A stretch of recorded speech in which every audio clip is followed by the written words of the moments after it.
After his transfiguration, Jesus, along with Peter, James, and John, had come down from the mountain to the disciples. They saw a great crowd around them and scribes arguing with them. And immediately all the crowd, when they saw him, were greatly amazed and ran up to him and greeted him. And he asked them, "What are you arguing about with them?" And behold, a man from the crowd cried out, "Teacher, I beg you to look at my son, for he is my only child. I brought my son to you, for he has a spirit that makes him mute. And whenever it seizes him, he suddenly cries out. It convulses him so that it throws him down, and he foams at the mouth, and he grinds his teeth and becomes rigid and shatters him, and will hardly leave him." The man came up to him and, kneeling before him, said, "Lord, have mercy on my son, for he is an epileptic, and he suffers terribly. And I brought him to your disciples, and I begged your disciples to cast it out, but they could not heal him." Jesus answered, "O faithless and twisted generation, how long am I to be with you?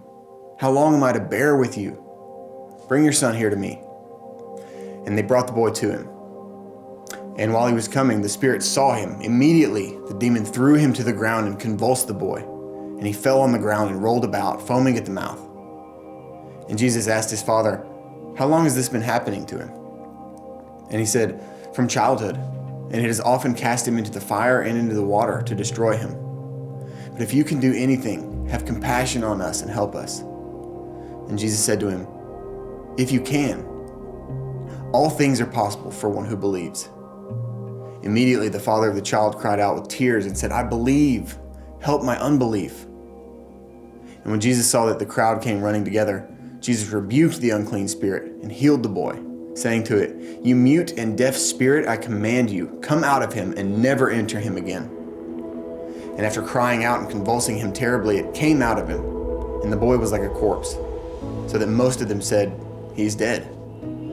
But Jesus took him by the hand and lifted him up, and the boy was healed instantly. And he arose, and Jesus gave him back to his father. And all were astonished at the majesty of God. And when he had entered the house, the disciples came to Jesus privately and said, "Why could we not cast it out?"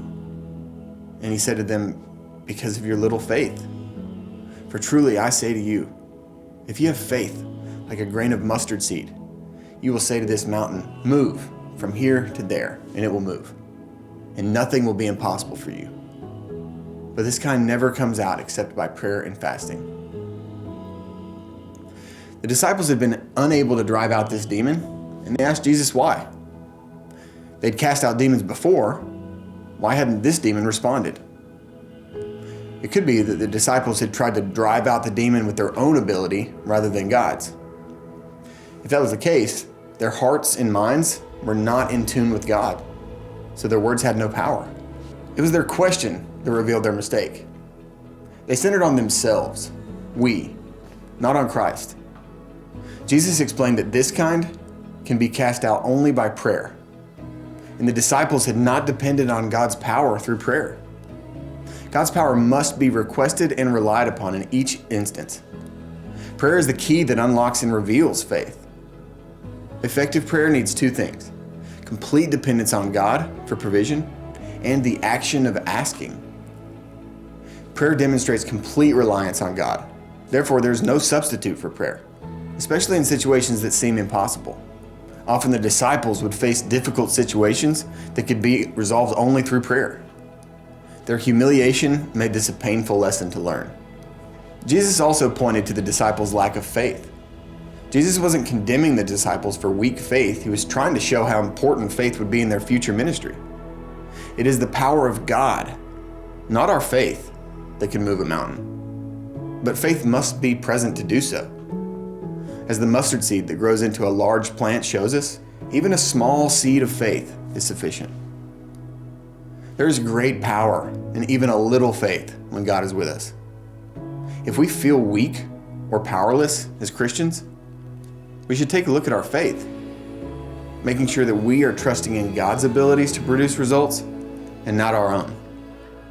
If we're facing problems that seem as big and immovable as mountains, we must turn our eyes from the mountain and look to Jesus for more faith.